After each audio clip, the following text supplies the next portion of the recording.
just can't believe what we are. We are. Said I just can't believe what we are. Summertime. It's a summer pastime, bro. Remember when people would sing like "whoa" with their hand? Yeah. I hate that shit. They ever do that in music school? One of my least favorite things about singers is their sort of like flashy runs. You know, He's talking specifically about the hand movements. Oh no! So okay. Which means if you're a conductor, you have to have some hand movements, or else you're just. There was I had a whole class in college on conducting, and money well spent. As you can see, that I clearly use it all the time. Hey, I didn't go to music school, but I've done a couple flashy runs in my life. Shit. If you know what I'm saying. You flash people. Yeah. You flash and run. You're First I flash, then I run. Yeah. Jeez. It's 10% flashing, 90% running. Yeah. You know. It's more of a cardio. It's more of a workout. Than a felony. Yeah, the flashing is more of a motivation to run more. Yeah. They should have that as like a workout program where to motivate you to run, they strip you down naked in a public place. And then chase you around with a cattle prod. Just sounds like fucking prison, bro. That'll be a sick job, and all your clients are like rich finance bros, and you get paid like $50,000 a minute. That's a weird fetish, but alright. It'd be fire. Anyway, RAPCAST, episode 54. 54.5. We're having a grand old time. This is our summer vacation episode. August is It's still summertime. It's kind of a month where things really start to shut down and slow down in our society at large.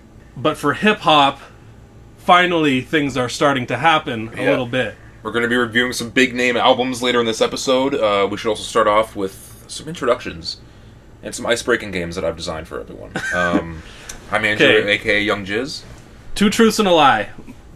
First lie, my name's Alex. Second lie. You're not supposed to tell the lie. Oh, right. Okay, alright, fair. And to my left is the audio man himself, Josh, a.k.a. Jay Pacey, a.k.a. PJ Martian. He is steering the ship. And straight into the rocks. Yeah. Just like we like it. And the whole time doing this podcast, I'm looking right into his eyes for reassurance. And he gives me a little nod every 5 minutes, and I go, okay, sick. He's just on his phone the whole time, it doesn't matter.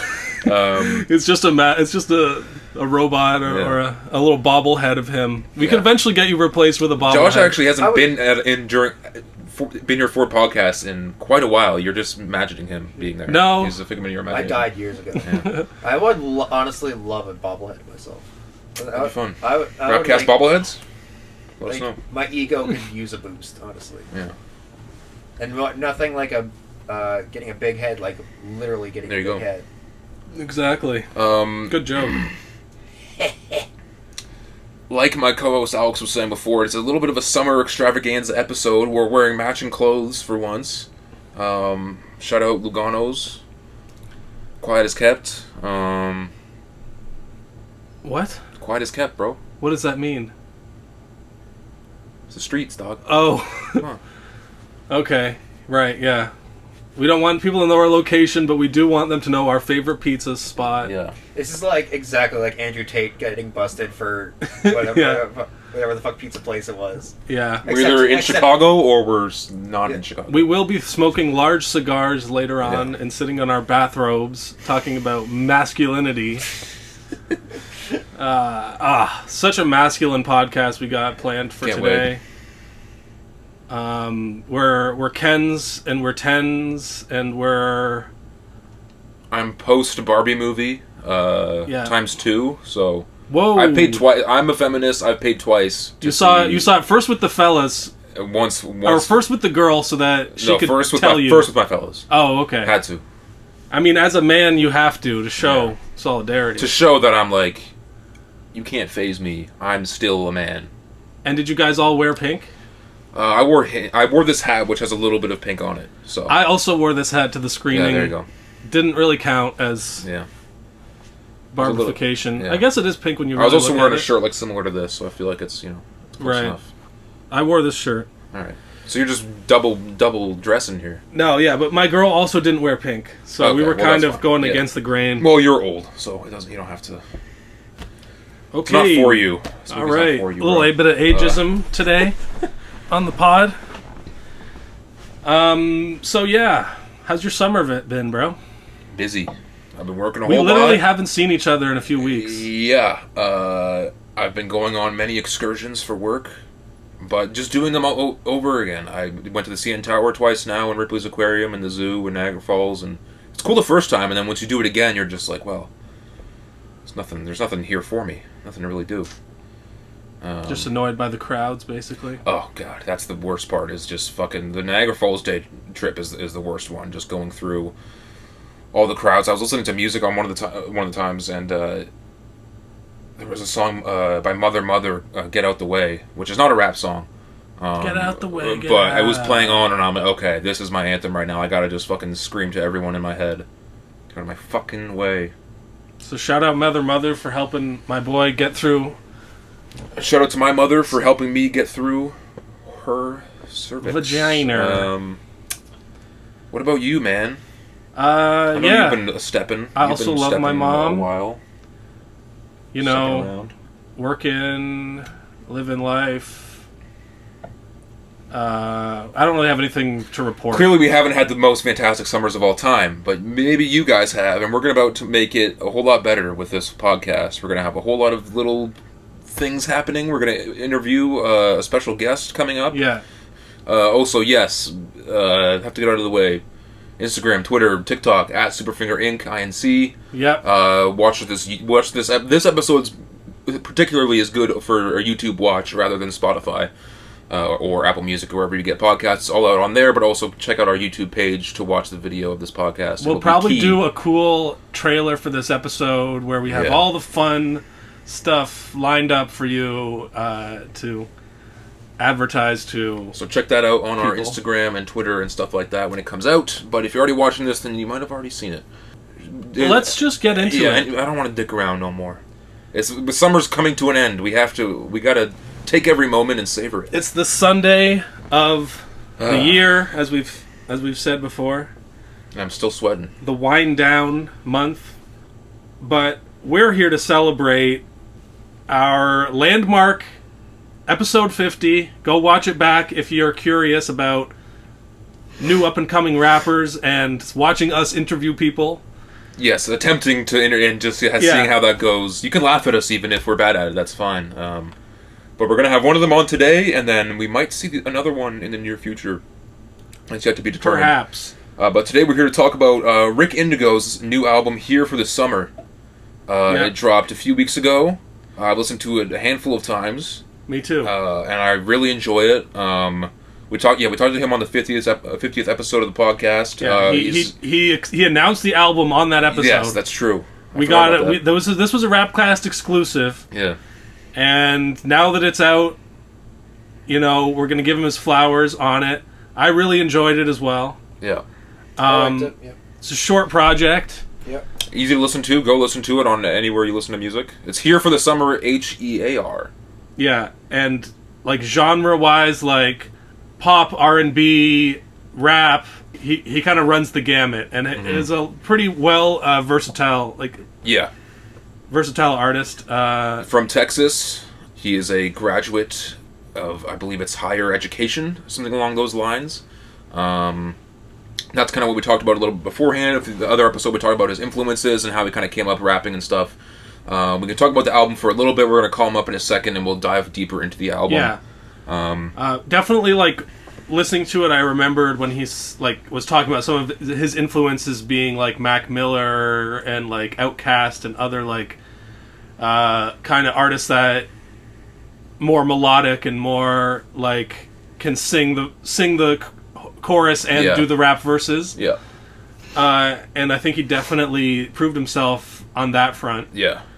We already heard his song "From My Soul." That was the song that he was promoting at the time that we mainly talked about as well. And it fits at home, right in the album, early on. Let's go quick track by track. First song's a little bit of a radio. It's called Radio Intro.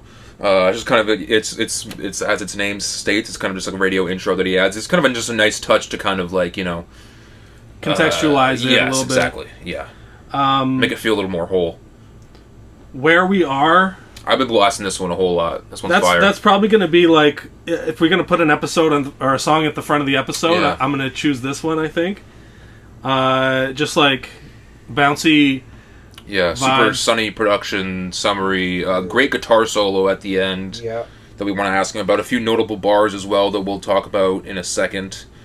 And yeah, just like a retrospective track, but in like a positive light, which is like key, I think, to some of his music. He's rapping about real shit. Like, he's talking about shit that is actually genuinely happening in his life. You know? Yeah, Yeah, but like also like he's- not just in a negative way. Like he approaches it in a healthy, positive way, where it's like it's commendable and it's something that you don't necessarily see a lot in hip hop. Yeah. Yeah, he's like, oh, my brother got his bachelor's, Yeah. my girlfriend paid her taxes Yeah. off, and this and that. It's like, Yeah, so it kind of feels like you definitely get that sense of like the life of a academic, or like kind of his background of how there's this delayed gratification, and then like you finally when you finally get you through get there it, and you can't believe where we are, much like the song states. yeah, Where he is. that's a good one for the morning routine. From My Soul, we've talked about a bunch in the past. It kind of can recontextualized within the album, though. Yeah. It's kind of like a mantra. It's a good mantra to have in general. Yeah, But It stayed in my rotation. Yeah, but it encapsulates sort of the album as a whole. yeah. 2000 Degrees was an interesting track. It's just for me. It's just a cute song. You know what I mean? Yeah, well, I have to ask who this Gia girl is, but yeah, it's like a summer jam. It's nice to have kind of a duet. That one kind of gave me performance. Brockhampton vibes to a degree, and also can see reminded that me a a little little bit of like that Pharrell and Snoop Dogg song about like, you're the sweetest girl. Oh yeah, in Beautiful, the- I think it's called. Beautiful. Yeah, like just that kind of Yeah, energy. yeah. Like instrumentally speaking as Yeah, well. there's a lot of great like danceable kind of tracks. I on love here. the Production. Instagram story thing that he did, where he like talked about all the references that are in that song. Yeah, I You saw know, that like as well. he Yeah, made a Brockhampton reference. He made a, I think a Justin Timberlake reference in there. You know, like, that's why you're there's- getting those influences, because he's Dude. subliminally Yeah. putting that in your Definitely mind. Bro. it's definitely like you can see the influence of like growing up in early 2000s era, like pop Yeah. music and hip hop. Definitely going to ask him more questions about that when we get him on the Yeah. line here. Same with the next one, Real, featuring Chad Iverson.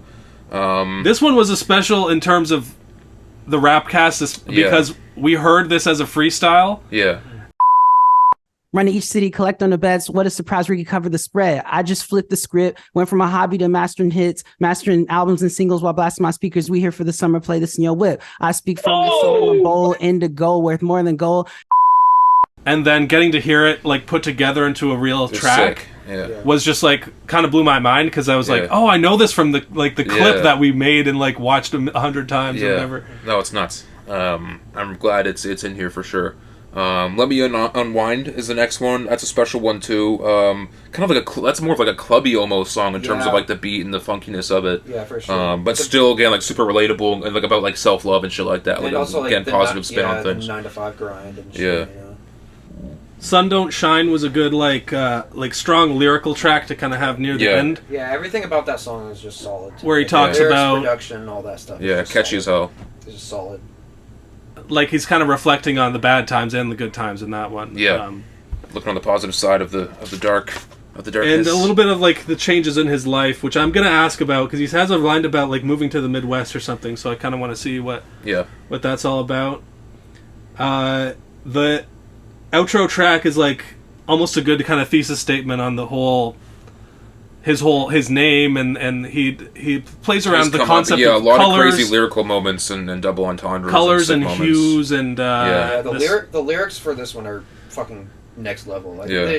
there's it's the best lyrics on the album. Yeah, And also they just like super poetic and stuff, and also like the cool harmonies at the end and showing off his singing and just like Yeah. the groovy beat. it's Well, great. like- it serves as a great outro. Just Yeah. kind of just encapsulates everything Yeah, that he's been talking about. Yeah, I Um, will say is like, because I've been having like a really shitty month, like it didn't really hit for me on an emotional level at first. Yeah, You know what I mean? Like, this is the kind of stuff that you listen to when like you're in a really good mood, and I'm just like not in that mentality right now, but I can still at the same time appreciate, like, intellectually I realize like this is good art. You know what I mean? yeah. I understand. Yeah, it might not hit everyone necessarily in the same way, Especially depending on where they are. If anyone's out in Australia. Sorry to hear that you're having a bad month, by the way. Yeah, we can get into it later if you want. It's a pretty crazy fucking, crazy story. I had a crazy fucking. Okay. But yeah, I mean, I've been doing a bunch of summery kind of activities and shit, and trying to go out as much as I can and soak up the sun. So it's been hitting a lot for me, and I kind of got into it right away as soon as I heard it. And I'm like, yeah, this is great. This is special shit. Yeah.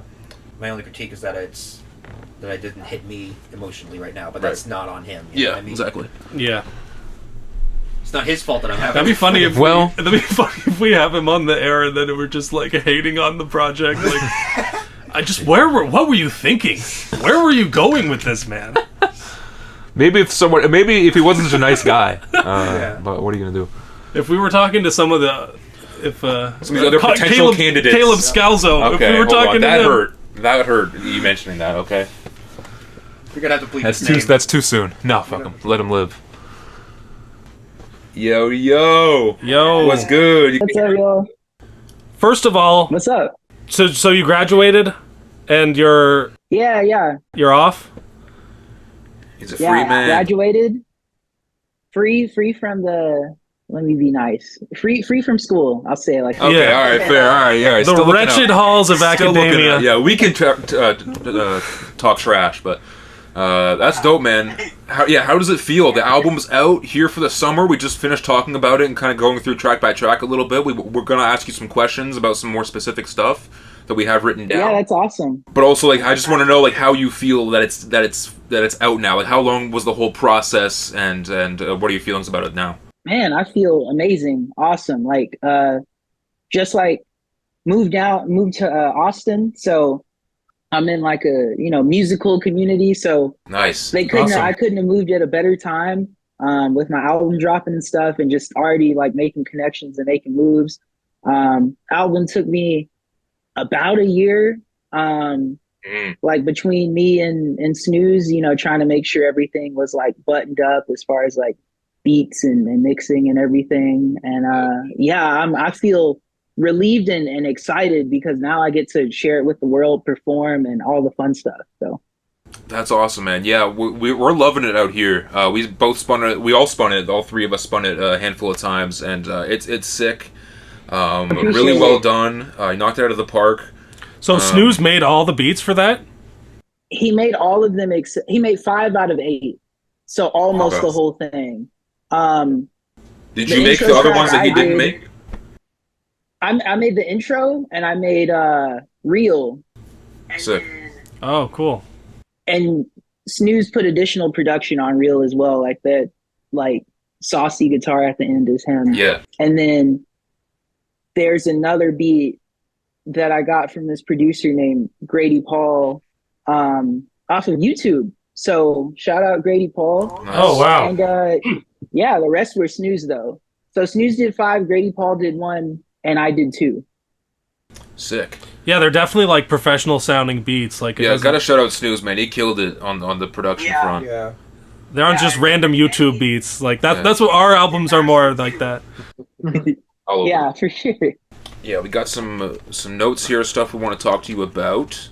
Okay, first of all, do you have a favorite song? Man, that's tough. I've been thinking about that a lot. Like my girlfriend was asking me like what my favorite is, and it's probably, I'm gonna break a rule. I guess I'm gonna pick 2. It's between Real and 2000 Degrees. Yeah. Nice. Yeah. I think Where We Are was my favorite track. I think Where We Are was up there for me, and like we were kind of saying before, the song From My Soul, which we talked about last time we had you on for the 50th episode, that one like kind of got recontextualized within the album after hearing it all together. It just like fits so well, and it just makes more sense almost, I'm glad. I appreciate that. Yeah, so still good bop in that one, but yeah. My Soul was definitely it's funny because From My Soul was like the first single, and it was probably one of the last tracks I finished. I think I probably said that last podcast, or maybe. Well, I don't know. The last podcast, I don't think the album was done yet. But yeah, From My Soul was one of the last ones I finished. Right on. Yeah, because I think at that point you had, I think right as we did release the podcast, you put out the outro track, Indigo Is. Yeah. So yeah, and that one's a great one. We're just talking about that one as well. That one's like super lyrical heavy and like poetic and like probably the strongest lyrical front on the tape. And it makes for a solid outro, just wraps everything up nicely. But we should go in some sort of order here, so we're not just fucking asking every single question at the same time. So the radio intro, what kind of gave you that idea to do kind of like an interlude kind of radio skit at the beginning? Man, great question. Basically, when I was first conceptualizing the album in my head, I was I was just like, okay, I want like a really feel good album, a summer album. My previous album, like Mended Sails, was cool, but it was kind of a therapeutic project in a way. And Here for the Summer, I felt like I was in like a much like happier, like more positive, energetic place. So I was like, okay, I want to do Here for the Summer. I want to make all summer tracks. And I instantly started thinking of just driving with the windows down, like in the car and just like driving around. And that got me thinking about the radio. So I had made this beat.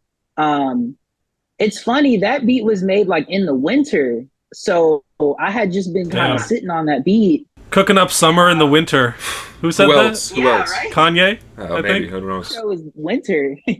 And then it ended up being the intro to the album. And then I got kind of the radio host idea. And I kind of had it kind of brought me back to a nostalgic time where I was like, I remember driving in the summer, like listening to the radio when I was like, a little bit younger. So that's how that came about. Yeah, you can definitely like start to hear some of your like influences of like the kind of the early 2000s kid like growing up. Yeah.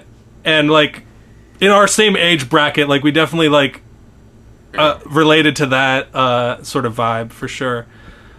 For sure, yeah, that's exactly what I was going for. Okay, so hold on the song, next song, Where We Are, which we said is one of our favorites here. Very positive, retrospective, like personal track that I really appreciate. Very catchy singing. Love the like bouncy synth-driven beat. And you have these lyrics here I want to ask you about. Sisters getting their bachelors, brothers finally back. Girl paid off all her taxes. So you're just flexing. You're just positively flexing on everyone out here. Yeah, for sure. It was I don't know, I just felt really, really good, and I felt like life was going great. Like things are going good, things are better than good, things are going as they should. I better knock on wood, like, wow, everything is falling into place. This is and great. Like you said, like it's kind of happening all at the same time for you. Like it's all like working out. Yeah, that's great. And when you said your brother's finally back, what does that actually mean? Oh, that's a funny question. So my brother is in the military. Oh, okay. And, okay. He had been away for like around like a year. So I was like, wow, like my brother's like back. Like he literally like came back. He was like overseas and stuff. And it was kind of like my, my first like year without like being around him. We went through like Christmas as a family and we like FaceTimed him during Christmas and stuff. And it was like real different. So it was like really cool to have him like back from like his like duty and stuff. So that was cool. That's sick. Shout out your brother, man. Yeah. One of the themes that I definitely like noticed in the album, and also knowing a bit of your like personal background, is like when you're like in academia or school, like that sense of delayed gratification of like you have to go through it and then it's finally over and then you can like move into the next you gotta segment. Just work and, like, and work with like no celebration. You have to deny yourself so that you can unwind. And later on in the album, you have the song about like unwinding and giving yourself a chance to like actually get some rest and live life the way you want to. Totally, that point is twofold because like. That's a great point with the academia part of like, it's kind of similar to music where like you have to work really hard, and for a long time, a lot of people won't hear you and a lot of people won't recognize like what you're doing and stuff.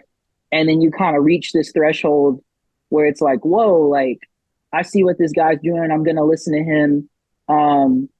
But like early on, you have to kind of fight for that attention in that spot. And like you said, with academia, it's kind of the same thing where like, you know, if you're working on like a bachelor's degree, until you hit that fourth year and you like walk across that stage, school doesn't matter that much societally until you have that like ending thing. Right. And I think like with music, like once you hit that like actual threshold, then people can see all of the work you put in. So that's kind of like similar. True.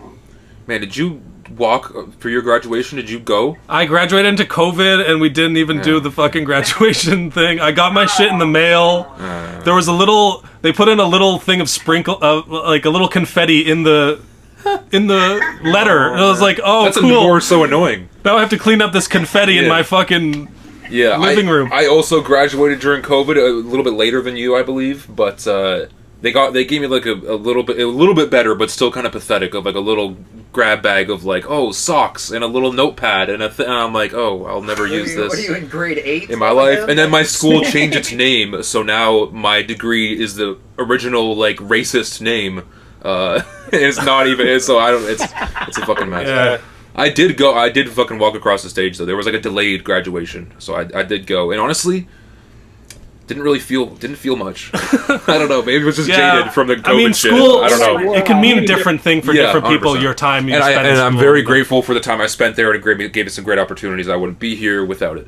But thanks all my teachers and all my. At the same, I'm walking across the stage right now. Fuck you. Yeah.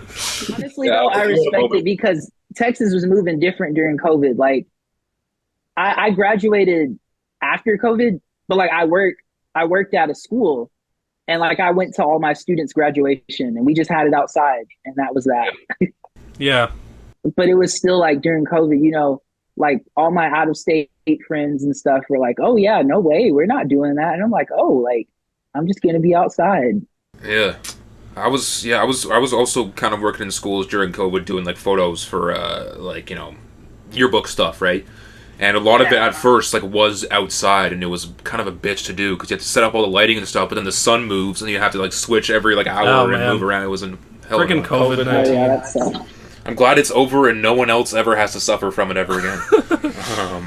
Yeah, that was a lot. We can all forget about it. All right, moving on here. We're talking about From My Soul a little bit already. Josh did want to ask a question. One question. I'm a guitarist, so who did the killer guitar solo at the end? On the song Where We Are. Snooze. That was Snooze. Yeah, that was Snooze? Okay. Multi-instrumentalist. I gotta hit that man out. Like, He's the coldest guitar player. I gotta challenge him to a guitar duel. We got a pretty cool guitar player right here, so we'll have to do a challenge over Zoom, maybe. Just outside of frame. I'm seething. And there's also like 5 guitars sitting over there too. But yeah. Oh, that makes it even more like what's the word I'm looking for? Like mysterious, like a guitar battle with someone you can't see. Only audio, no video, just hearing it. Yeah, that'd be crazy. Dope. That'd be sick. Interesting. Yeah, that was my one question. No, we'll come down to Texas. We'll have a powwow. Oh yeah. That'd be amazing. Texas tea. Next track, you said 2000 Degrees was one of your favorites. One with Jia. How are you pronouncing that? Gia. Yeah. Right. All right, let's talk about that a little bit. Who is Jia? What is the collaboration process like? What did you do for the features for this? How'd you go through it in your head? I think part of the reason 2000 Degrees holds a special place in my heart is because of how it came about. So, to answer your question about who Gia was very like mysterious in a way to me. Like I still haven't met her in person, and I talked to her on like FaceTime for the first time like a couple weeks ago. And that's my second collaboration with her. The other song being You Say. So everybody check that out. Like that's a really good song. It's Gia featuring her brother Tyler the Asian, produced by Snooze. It's technically Snooze's track, I think. So it's like amazing. And I remember that's how I like found out about her was through her brother Tyler. And I met Tyler through Snooze. So we ended up just collabing online and like through text and stuff. Wow.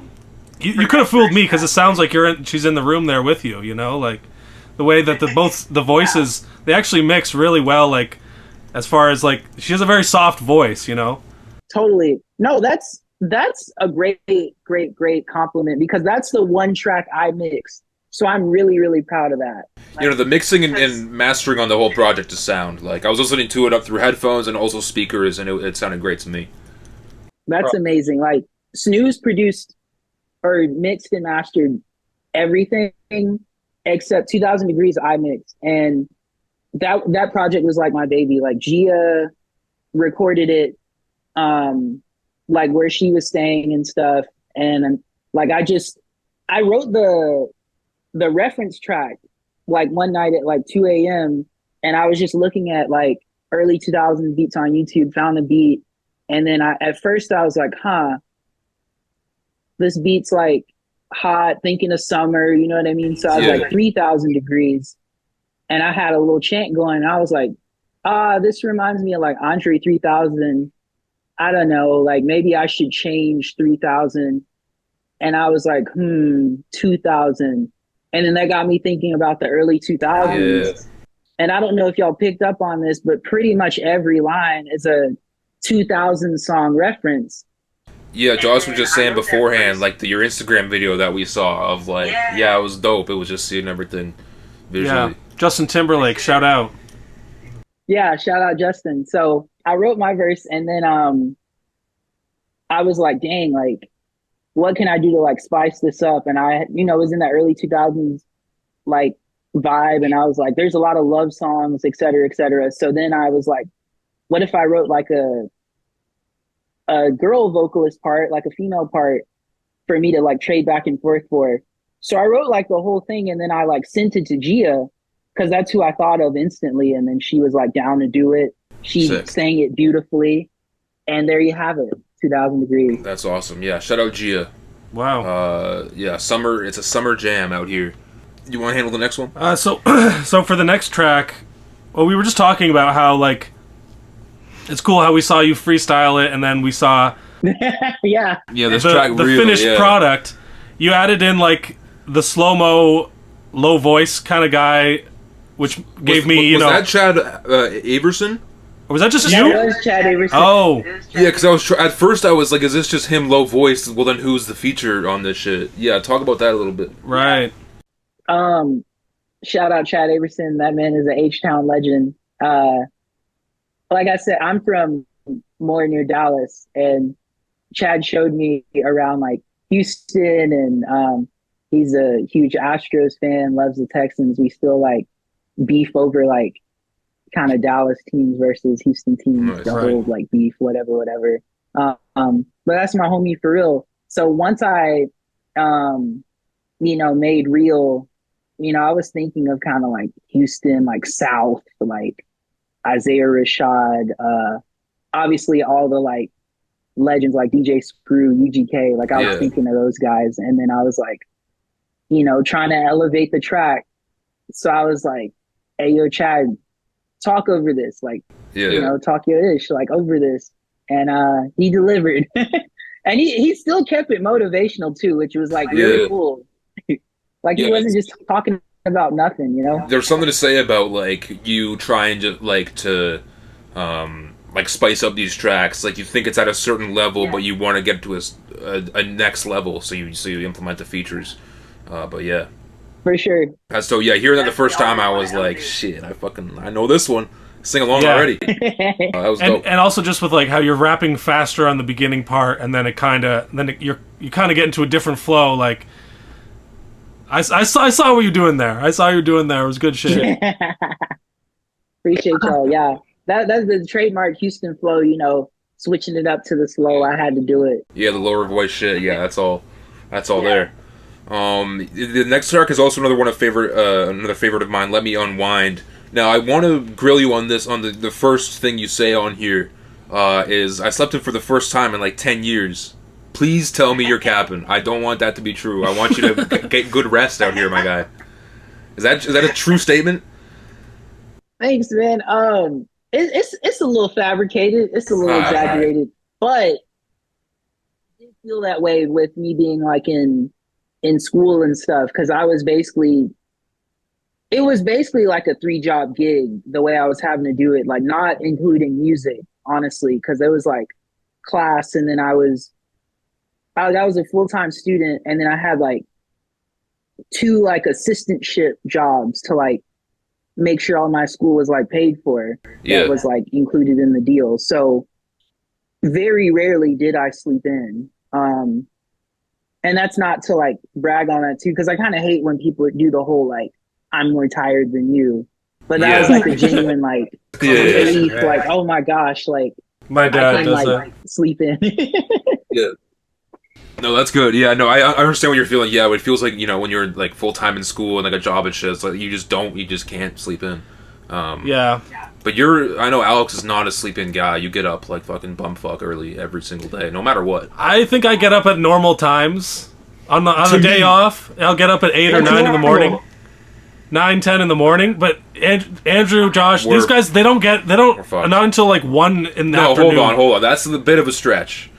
Noon. If I try to message you in the AM, I'm not getting a response till like 2. Yeah. Well, I gotta decompress too. I gotta wake up. I gotta, you know. But they stay up really late. Yeah, we're night owls out here. I go to bed like 10, 11, 12. Obviously for work, I'm gonna get up early. Yeah, of course. But sometimes my work doesn't fucking. Sometimes I don't have to work till 3. So you best believe I'm gonna fucking sleep in. God damn. See, we're already arguing about sleep. It's important to sleep, everyone. Let's leave it alone. Yeah, I love the vibe on this one. It's like a club kind of banger beater. Reminds me of the song, I don't know if any of y'all here have heard it. Maybe Ric.Indigo has. Down on My Luck by Vic Mensa. Have you ever heard that track? Dude! Yeah, it gave me that vibe. Like, the kind of just the bounce, the rhythm to it. I'm like shocked that you know that song, because I remember after like finishing Let Me Unwind, man, that's special for real. Like after I finished Let Me Unwind, I remember being like, dang, this kind of reminds me of Down on My Luck by Vic Mensa. Yeah. And I made sure like not to listen to it because I was worried I had like bid it. And I was like, oh, that's funny. Yeah, no, yeah. Just leave it completely alone. Now I gotta go listen to it after this. Yeah, because it stayed in my rotation, because I do love that song. I love a lot of early Vic shit. And yeah, like as soon as like your flow started, I was like, oh, okay, this is similar to that. But then you did, I noticed that you did, yeah. Well, it's good that afterwards you kind of just like, because it happens sometimes where it's just like you make a song and then you're like, oh, this bar was completely lifted from something else, or it's like, oh, it sounds just like this or whatever. So it's super annoying when that happens and it's not on purpose. You know what I'm saying? Right. It's like subconscious. But yeah, no, I that's dope that you know that shit. Yeah. Man, I mess with y'all. That's cool. Like for real. Like that's super cool. That's dope. Yeah, a lot of great positive bars here, like Self Love kind of track. Let Me Unwind. Super like auto-tune. I love like the kind of auto-tune breakdown shit towards the end, like kind of making it like a club kind of sounding track was dope. And super relatable lyrics in here of it gets too hard to view your life apart from working job to job. I was gonna ask you about that, but you kind of said before like you're working like 2 jobs plus school at the same time. Like, yeah, it's tough to see on the bright side of that shit. Totally, yeah, for sure. And like, especially when the jobs are very, well, like one of them was very, like always be available.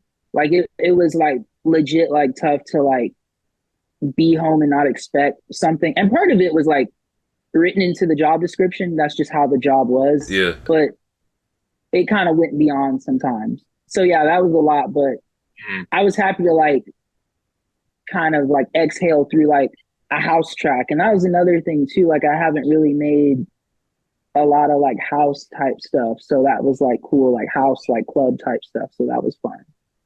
Yeah, because we were talking about a little bit beforehand as well. Like it's a short album, but there's like variety in it. And it's like all kind of similar in terms of like the messaging and stuff and the themes. But like sound wise, there's a bunch of different sounds on here. Anything else to ask about Let Me Unwind? Hop on to the next one. Yeah, I mean, just the theme of trying to find time to just actually do what you want to do is always relatable in these busy times we live in. But it's the summer out here, so fucking find a little bit of time. It's August. Go to the cottage or some shit. Yeah, it's wind down month right now. At least over here in Canada, I don't know. It's our only hot month we get, so. Yeah. It's actually not that hot out today, but I'm still sweating out here. Yeah. So Sun Don't Shine. another like strong lyrical track. I think you have to kind of at this point in the album, you kind of have to get a little bit into like that there's tough times too, you know, like that things aren't always going to be okay, and you know, like just kind of exploring the stakes of life and not just only the positive side. But also like going at it in a positive like mental attitude and like looking at it in a different viewpoint, because it's easy to just like, if you're kind of in a rut or kind of miserable in life, it's easy to just like, oh, that's what it is, and that's the only way to think about it. But if you just, you know, change your perspective, it's easy to, maybe not easy, but it's possible to change kind of your feelings through that as well. Yeah, for sure. Yeah, Sun Don't Shine, also one of my favorites. Like, I'm just really proud of all the tracks on this album. I feel like I've said that for a lot of tracks, but like, yeah, there's no misses. Yeah, you should be, man. No skips. Thanks, man. Sun Don't Shine is interesting because it's also like a kind of a letter of some sorts, and like being honest and being like, hey, like I can do this, and you know, others may have doubt, but like my belief is stronger than their doubt, essentially. Yeah. And just being able to some of it I feel like I feel like the track is dedicated to my parents too, because I feel like they've like raised me the right way, sacrificed, put forth like everything they can to like shape me into like the man I am. So like there's a line in there where I kind of shout out my parents through like their nicknames and stuff, which is kind of cool. And then the story of like how the track kind of came about was that Snooze and Chad Averson were in town, and of course we like cooked up, and I kid you not, they made that beat in like 10 minutes. Like they're so musically gifted, and they work hard too. Like they, even when people say gifted, I feel like, you know, I don't want to strip them of how hard they work. Like part of the reason for how hard I work is being around those two guys and seeing like they're always doing something musical. So I do the same. Like they're like always picking on their guitar or playing keys, and I'm always writing or thinking of what concept I'm going to do next. So literally I was like, hey, yo, I want a beat like this. They cooked it up in 10 minutes. And I had already had like half of the first verse, and I was starting to like feel out what the hook was going to sound like. Nice. They left, and then I finished it. And then that's dope. It's a good hook. Sun Don't Shine. That's the way it hurts sometimes. About that kind of collaboration in terms of the production, like with Snooze, in terms of like the collaboration process between you two, like you said he was in town, like do you work like face to face together? Do you like do everything like kind of over the phone type shit? Like how does that production work with or how does the collaboration work with Snooze? Oh yeah, it's become so normal to me that I kind of forgot that it was a little unconventional. So yeah, he's like states away from me. So a lot of like our collaborations was just through text, and we had a couple video meetings, but like I would say, hey, I'm looking for beats, this vibe, or I have this lyrical idea. And then he would like send me beats, and I would like record myself and then send it back to him. And then he would like, you know, change the beat to match my lyrics, mix it and stuff, add guitar stuff on top that wasn't there. Like sick. Where We Are had no guitar solo originally, and Sun Don't Shine didn't either, because I just had the bare bones beat, and then he added the guitar solo later. Right so a lot of the way we work is like virtually. That's dope. Wow. Yeah, that's an interesting way to do it, of just like, because you know you usually think of like, okay, either beat first and rap to the beat, or like fucking lyrics first, find a beat for type shit. Like it's interesting that you like the back and forth of like he changes a beat based on some of your lyrics or based on some pockets or whatever. Like that's dope to think about. Yeah, for sure. I think a lot of people, you know, write to a beat, which I've moved towards that more as I become like more melodic and stuff. But yeah, I just want to write so bad, and I just love the lyrical process so much. And I feel like I can make my lyrics match the proper beat, that oftentimes I will write without the beat and I'll make it work later. Or Yeah, I'll that's sit on a verse forever and then I'll facts. hear the perfect situation for it. Yeah, And I'll be like, oh, that verse I wrote 3 years ago, that'll fit here. Yeah. No, that's a similar way. I also usually just, like, I can never, like, at this point, at least, like, it's tough for me to, like, sit down with beats and, like, I'm gonna write something good right now. It's like, no, I have to just, like, think of something randomly and then kind of keep working on it here and there. And then just pray to God I can find a beat in my endless YouTube playlist of beats that I've picked out that fits. So that's dope. The outro here, Indigo, is, we talked about it already a little bit, but yeah, super great way to end the tape. Super introspective cut. A lot of great lyrical moments on here. Multiple layers. I like how it's kind of a meditation on your name as well. Yeah. And the whole concept of colors and hues and... Yeah. You know... It paints a picture. You're painting, you know, like... But it's also, like, about your identity as a person and how, like, everybody has this capability within them, you know... So I think, yeah, great. Like, kind of I can tell you're an academic because it's sort of a thesis statement on the whole thing. There was an intro. There was the three body paragraphs. Then the little conclusion. The body paragraph. I'll fucking body these paragraphs out here. That's gonna be a bar in there somewhere. Bodying paragraphs. These essays. I'll let you use that one. You can use it for something. That's a free bar. Yeah. He doesn't need our bars, man. He's writing. Duly noted. It's funny. No, but that's true. Like, I remember being so excited when I finished writing Indigo.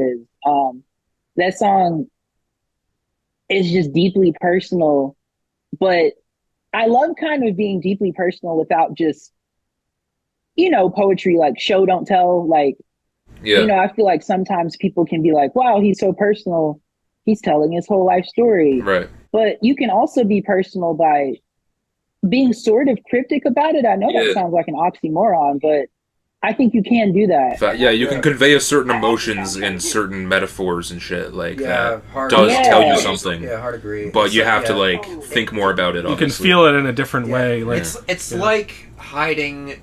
It's like people being their true selves online.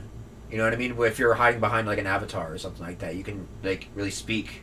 Because there's that anonymity or whatever behind it. It's like there's a mystique to it. Exactly. Yeah. And it makes it. Yeah, some of our favorite rappers out here are the ones that are like personal shit, but also like you have to like dive a little bit deep into like, you know, some lyrical guys that are like they make you work for. And the conclusion is so much more satisfying when you come to it yourself. Yeah. You know or people can find different meanings in some of the shit that you say too, which is super rewarding as well. Yeah. I think a good idea of that spectrum is like Eminem, very personal, but like, you know, uses his mom's real name like Kim and Haley and like he lays it all out. But then you have someone over here like Frank Ocean who is also incredibly deeply personal. Yeah. But you don't really know anything about him at the same time. Yeah. You know what I mean? Like they're both personal, just in different ways. Yeah, there's a difference between expressing yourself and airing out all your dirty laundry for the whole world to see. And also like could be like therapy almost for guys like Eminem, you know, but Yeah, I was thinking about Eminem actually just when we were talking about that. Well, he has bars about raping his own mother. Like, like that's kind of crazy. That's kind of nuts, but yeah. That's his truth, Alex. Okay. You know, I'm not here to cancel Eminem or anything. I'm here to cancel him, but not for that. Okay. Canceling because his new music trash. That's my opinion. Anyway. Jesus Christ. Yeah. All right. Overall, really great, fully formed, like fully realized project out here from Ric.Indigo. I urge everyone to check it out. It's anywhere that you listen to music. We got a couple more minutes with you. Yeah. Thank you. Do you want to give a quick shout out to the RAPCAST we can use? Once more. Yeah, of course. Once more. What's up, y'all? This is Ric.Indigo. I just dropped my new album Here for the Summer, and y'all are listening to RAPCAST. Boom, boom, boom! Let's go. That's perfect. Let's do it. That's perfect. All Keep right. that shit. We're not gonna bother you to do a freestyle. You might be all rapped out after this album. If you want to spit something quick, rapped out. Huh? Never rapped out? We got 3 minutes. If you want to do a quick 16. Yeah, I can do a quick one. I'll do something very topical. Hip hop is very important to me. Um, as I'm sure y'all know, Friday was what they decided as the hip hop birthday, 50 years of hip hop, 50 years. et cetera, et cetera. So I'll spit something about just like hip hop over the years, I guess. Let's do it.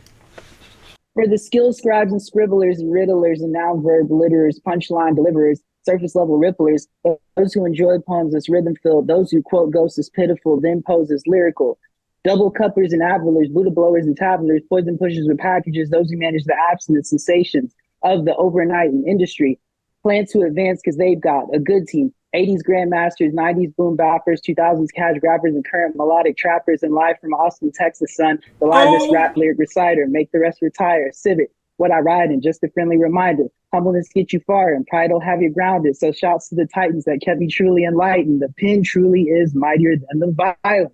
Oh, God damn! Tell him. Happy birthday, hip hop. Jeez, let's go. Cheers to another 50 years. Yes, indeed. Wow. We'll never die. Fire. Hey, and it also said in one of your songs, we're here for the summer, but we're also here for the whole year, though. Can we expect new music? Hey, good question. I'm working on a couple of features, focusing on some performances as well, but I should have some features coming soon. More on that a little later when I have it a little bit more locked down. Let's go. Check out our stories. We'll be posting that shit when it comes out. Keep it locked in. Ric.Indigo out here for the RAPCAST. If you're out in Texas, you might be doing some live performances, or Austin specifically. So if you're out there, which I highly doubt, but if people are out there listening, check it out. It's super exciting, man. Yeah, thank y'all so much for this platform. I really appreciate it, and it's always fun kicking it with y'all. Seriously. We got you, man. Anytime, you're welcome on here. Great kicking it with you again. And again, congrats on the album, man. It's awesome. Yeah, congrats, man. We'll be listening all summer, baby. Sounds Peace great. out, my dude. Take it easy, man.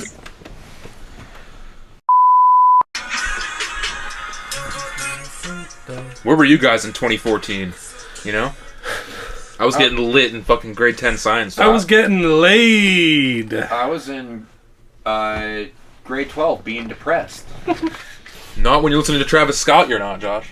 Come on. It's impossible. It's literally impossible to be sad while you listen to this man. The flame! We've been waiting 5 years for Travis Scott to drop, and we've been waiting all year for a big fucking moment in hip-hop. I get those goosebumps every time. I need the Heimlich. Yo! Even our dog. Yo, chill. There's a very spillable drink over there, dog. Nikki, you Which talking about dog? Travis Scott? Which dog are you trying to talk? We had to get a little bit lit for my boy Travis Scott. He would want us to ruin our bodies further. Woo! It's my solo cup. That's a powerful drink in that concoction there. So, yeah, it's kind of crazy because we've been doing this pod for 3 years now. This is good here? I think so. Hold on, let me try this. Alright, can I pod here? Or are No. we still technically difficulting? This whole thing. My life's technical difficulty, bro. Oh, sweet guy. Huh? Yeah, Check. Alex? Hi, I'm stupid and fat. Okay, perfect. First factual thing he said the whole pod. You were saying? We've been doing this pod for 3 years, and we still haven't really got the chance to talk about Travis Scott in a official sense because he hasn't put out an album since 2018. We've talked about him a few times during the Astroworld tragedy, mainly. We did talk about that. And we'll continue to talk about it today a little bit, I presume. But as far as like his overall place in hip hop and our like perspective on it, we never really gave a full breakdown. And we are going to talk about his new album, Utopia.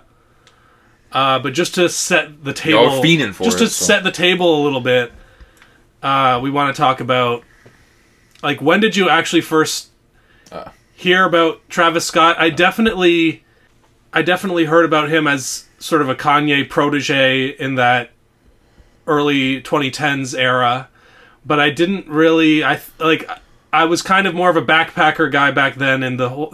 Well, you must have heard him first probably on Cruel Summer, no? Cruel Summer. Which song is he on from that one? He's on like one or two, I think. I don't know. I think it was back in the day he was mainly producing and stuff, like behind the scenes. Yeah, he was coming up in that era. Yeah. But I didn't. It took me a while to get over my prejudice against kind of trap or clubby stuff. Not lyrical heavy type of, And he's never been the most personality of a rapper. But it's almost like intentionally part of his artistic presentation is that he's just some guy. That's the thing. Even down to the name, Travis Scott. Like, who is that? That's what kept that. Like, that's why I could never get into him, is because I've seen like a couple interviews and stuff like that of him, and like in his music, he just seems like a shell of a person. You know what I mean? And apparently, like according to like people that have like met him and shit, like he is a bit of a dull guy. I think he's kind of an asshole too, just kind of a dick, which makes a whole lot of sense. And also, like, there was a whole documentary I think on Netflix about him. It was like an hour-long doc. And I learned nothing about him. There's no, it doesn't. It just kind of goes through like him making some of the songs on Astroworld and stuff. His real name is Jacques. Yeah, and that's about all I know. Jacques Weber, I think, is his full name. I know that he tweeted, "I'm gonna be huge and famous someday." Yeah, at one point, and then people always had a child with people share that screenshot and be like, "Look, you can make it what's too. possible. You can make it." Yeah. But the thing is, like, I find that you really have to get over your prejudice against non-personality rappers because there is a lot of artistic thought that goes into the presentation of his albums and the experience of listening to it overall. Yeah, just because there's not a lot of like necessary lyrical and personal substance doesn't mean there's no substance at all. The sound has always been the thing about Travis Scott for me. It makes you want to party. It makes you want to it's vibey, it's atmospheric, it's all that shit. I think the first time I listened to Travis Scott, oh, man, I don't even know. I couldn't really tell you. I probably heard Rodeo first because I was like just getting into hip hop at the time, and I was like, "What are the albums that people are talking about right now?" That was 2015. And Rodeo was a big one, and I'm not even gonna say possibly a hot take. It's a hot take that I think Rodeo is like really overrated, and I can't really get into it all that much. It's like the songs are too long. It's trying too much different stuff. Not a lot of it lands on Rodeo. Really, I do like a handful of tracks, but like overall, it's overrated to me. Yeah, I'll take 90210. I think that's one of Travis Scott's best songs. Yeah. There's like just a really smooth instrumental. That's one where it's like almost a different type of song for Travis Scott, or he's not relying on the auto-tune stuff. He actually gives like 90s style like full verses. Yeah. Near the there's end. something to be said about like his earlier work of like it's more like he's trying to like really rap on it, or there's something a little bit more genuine about it, just because maybe he's not using as much auto-tune, or it's like it's not as kind of just like formulaic as some of his like later trap stuff. Like he is like trying new shit on here, and I'll commend him for it. It's just it was also kind of like this was kind of in that vein of definitely taking off of like the inspiration from Kanye and being part of his world of like, the album is a statement about like, saying fuck the traditions and fuck the expectations. Yeah. Doing a song called Piss on Your Grave. Yeah. Another great one. I like the 3500 one as well. Nightcrawler's decent. Antidote's a bop. 3500 is a 7-minute song. That's though. the One thing. you have to It's remember. like Maria, I'm Drunk, and like some of the other ones are just too much. Like, I don't know. I never liked that one with Justin Bieber and Young Thug on it. And the whole like last half of the album I don't like too much. Yeah. Basically after Antidote. Yeah. Antidote is like, when you really observe or when you really analyze the song, it kind of just goes on forever with the same chorus, but it is a catchy chorus. Yeah. You have to admit. Yeah, and it's still to this day, like how like 10 years later, it still like makes me want to fucking. When someone says like, "Don't you open up that window," you can't help but say the rest of the chorus. It's undoubtable. But that being said, my favorite project of his is "Birds in the Trap Sing McKnight" is the next one, and people are usually saying like that's like the worst one or whatever. But to me, like it's doing the trap sound that he's like kind of known for, and that he kind of started watering down a little bit. But it's like done like to a perfect extent. Like there's just like there's all hits on here, man. Like it's insane. There's maybe a few duds or whatever. Yeah. But I love like almost the whole thing. It starts off with like Andre 3000. Yeah. Some great collabs with Kid Yeah, Cudi on there. Cudi. Through the Late Night is one of the best songs he Yeah. ever did, in my opinion. Beebs in the Trap with Nav, the only good Nav performance ever. Our introduction to Nav. Yeah. But genuinely a good song. I mean, yeah, I just put an 8 in a liter. Got a white bitch sniffing on Bieber. Yeah. Outside with 21 Savage, Goosebumps with Kendrick Lamar. Pick Up the Phone is one of my all-time favorite fucking tracks. Just in general. Track that really got me into Travis Scott was Pick Up Even the the Phone. song Lose is kind of an underrated song that I enjoyed. Guidance and yeah, Wonderful, Coordinate. I didn't like the last part of it. Like, there's a song with like I didn't like the Bryson Tiller one. The Weeknd. Oh yeah, it's the Bryson Tiller. Yeah, I'm not a fan of that one either. The sweet shit isn't great to me either. There's like an interlude, STP interlude. But still, on that's a something pretty like high that, but- rate for an album as far as good songs to come out of it. Yeah. Astro- Which is like, you know, and speaking like to Astroworld, like I go to Travis Scott like for like the hits and like some weird production choices and kind of just some left turn stuff. Even if he's experimenting, even if it doesn't necessarily work, I appreciate it. Like whereas like Birds in the Trap, Sing McKnight, and Astroworld are like just filled with like hits, you know, which is like that's what I want from a Travis Scott project. Yeah, I think Astroworld is that's my favorite. Right. As far as like a concept album that takes you through a whole story and is also just great party music at the end of the day. Does it take you through a story though? That's the kind of thing about with people are saying about Utopia. I'm like, I don't see a story really. I understand the vibe and the atmosphere, and it's cohesive in that way.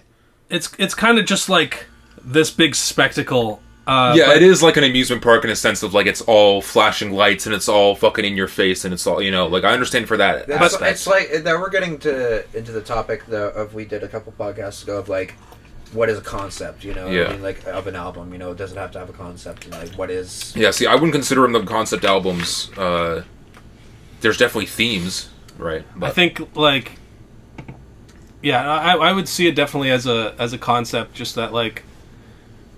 Yeah, it's taking you into this amusement park ride. There's all kinds of different adventures that you go on as you get through it. Yeah, like it teaches you about his past in Houston a little bit, right, and where he comes from, like musically. Yeah. I think like the sequencing of tracks is really done well on this one. Yeah, and I think like as far as like musical themes go, it's a little bit less all over the place than his previous albums, and is more focused on the electronic, Tame Impala influence. Are we talking about Utopia right No, now? Astroworld. As far as like, it is a concept, and it is done well as far as the sequencing of songs goes. Right. And like even the songs like Astro Thunder and Skeletons, where it's like they're not really even like Travis Scott kind of sounding songs, but he still like kills it and does it really well. And it's traditional hip hop as well as like having these great synthy electronic moments on it as well. Even like a song like Stop Trying to Be God. Yeah. Like really well like lyrical hip hop as well on there. With the whole theme. Got Stevie Wonder doing the harmonica on it. James Blake collaboration. Kid Cudi's I think in there somewhere maybe. And it makes like a legitimate point. Yeah. It's not I guess there's remember the famous Yosemite song where Nav was mixed really quietly on it, and then they had to put it out. That was great. That was funny. Can't Say is honestly one of my favorite songs on it. Yeah, same. The Don Toliver feature, like, man, blew my world mind. was wide open for Don Toliver after in 2018. This. Yeah, it was a different world. And then after we've gotten a few albums, it kind of just seems like he's not really going to be changing up anytime soon. Just kind of unoriginal shit, at least in my opinion. I only heard a couple of tracks from the new album this year, so. And then the last track, Coffee Bean, like as an actual, like, we're getting some knowledge about him. I was excited. I'm like, oh, he's doing some like reflection and some like kind of like deep lyrics in here. You know, he's talking about some personal shit. Yeah. Butterfly Effect. I never really cared for that song. Yeah, that like his is kind of more formulaic trap songs. And especially we've talked about it before. Like in the past few years, like his features have been very hit or miss for the more so miss almost. Like the we talked about on the, I don't know if it was the end of the year podcast, but whatever episode we talked about the SOS album by SZA, how his feature on that was probably his best feature like in a long time. Like, it seems like some of his features that he's done for like Young Thug or 21 Savage more recently have just kind of been phoned in, just kind of like just doing the same thing, paint by the numbers type of Travis Scott shit. So I was excited, but I was also like cautious about going into this new album. I was like, are we gonna get like some interesting stuff on here, or are we just gonna get like basic trap, formulaic, paint by the numbers Travis Scott? Yeah, I mean, post Astro World, I'm trying to think of Travis Scott songs I actually remember liking. There was that one with Young Thug franchise and MIA. Yeah, I liked his part on the London with Young Thug and J. That was a Cole. good one. He's been on songs since then, but he's been kind of dormant since Astro World. But then, yeah, it was since the Astro Fest as well, because he dropped those 2 tracks, Mafia and like I can't remember the name of the other one. That to me were both kind of duds. I don't really go back to either of them. And then the Astro Fest tragedy happened, and then he had to delay his album for a year or so. I think. How long has it even been now? I don't even remember. Yeah, that was over like a year. This tragedy happened last year in like September-ish time, I think. Yeah, October that makes maybe. Sense. Yeah, like what, 19 people died or something like that? Or? Yeah, and a lot of people were injured. Yeah, and that's when I was listening back to Astro World, that one of the lyrics of like, and it ain't no mosh pit if ain't no injuries. Yeah, Like, yeah. ooh, No, that one doesn't sound so good anymore. Yeah. But we were all wondering, how is he going to thematically or lyrically deal with this concept of having been partly responsible for this big tragedy where like multiple people died. And I think like more information has come out about it, how Houston police kind of, or I don't know, whatever city he was in. Yeah. They kind of dropped the ball a little bit. I think most of the blame you could put squarely on Live Nation as well. Live Ticketmaster. Nation to the end of the because earth. there was like no proper like fucking water stations, and like the security this is like their first ever security gig and shit like that, and it's just like the whole thing set up by them was like completely, it was bound to fucking fail. Yeah. Live Nation is so fucking scummy. Yeah. But also like Travis Scott is not the type of guy who can talk his way out of a controversy either. Yeah, because people were memeing about him with the photo of him being like, oh man, like I'm so sorry for everything that happened or whatever. People being like, he's just a robot, he has no actual feelings or emotions and shit. It's hard to like kind of be personal about that kind of stuff if your character is in the McDonald's meal at the same time. You know what I'm saying? Like it's if he's just a fucking corporate sellout or whatever people want to say, it's tough to kind of navigate. That's what I was saying waters. before. That's what I was saying before. He's like a shell of a person. Like he hasn't he's not completely like a puppet, you know, on a string. You know what I mean? I honestly think that he has like a lot of the same like artistic aspirations as a Kanye West type person, but like Kanye is so human. He's a personality. Yeah, he's a he big just, personality. Like you can't help but like feel like what his personality is, like on how he expresses himself in every verse and every song. Mm-hmm. You can tell which kind of a guy he is. Whereas Travis Scott is more more attractive to investors like McDonald's and whatever. Doesn't really have a personality. Corporate America can more easily turn his thing into a cash cow, and like also just as far as like a show that I would like to see, as far as just crowd engagement and like it's undeniable that Travis Scott is at the forefront of the hip hop for a reason. You could say that reflects negatively on hip hop's lack of personality. Right. Yeah, I mean, I've never seen him live. I wanted to during the Astro World tour because he had like a whole roller coaster and shit like in the thing. I think there were some cool openers as well. There was animatronics and dragons coming out of the sky. He also at the same time, I wouldn't be surprised if he's the same kind of guy that like mainly just kind of screams every now and then and doesn't really just relies on backing vocals for a lot of shit. Like I can kind of see him being a part of that kind of generation of rappers that just don't really. They give it their all in a performance in a different way rather than fucking like rapping every single word. You know what I'm saying? I mean there are different styles. Like if I go to a JID show, it would be sick if he were to do fucking like every word without a backing track. If I'm going to a Travis Scott show, I'm probably under the influence of something. I'm probably just more so there for a good time, so I probably wouldn't care as much about it. But some people care a lot about it. So sometimes it's more of a spectacle, and sometimes it's more of a art form that's taken seriously by the people that are into it. Yeah. I think it's okay to enjoy Travis Scott if you're stupid or if you're smart. Yeah. So let's get to this new album finally. Yeah. Overall, I would say it's not nearly as good as Astro World, but it's kind of this dark kind of Yeezus Right. sort of like sequel almost, where it's like you're picking right up at the after party kind of deal. You're at the hotel room and it's just getting weird. Shit's getting weirder, Yeah. and as the album goes on, it gets more, the track Schizo, Yeah. it gets more dark and twisted, and I think it actually kind of deals with the struggles in his life a little bit more. With more listens, you can actually kind of see what's going on there, whereas I didn't really like it that much on first listen, basically.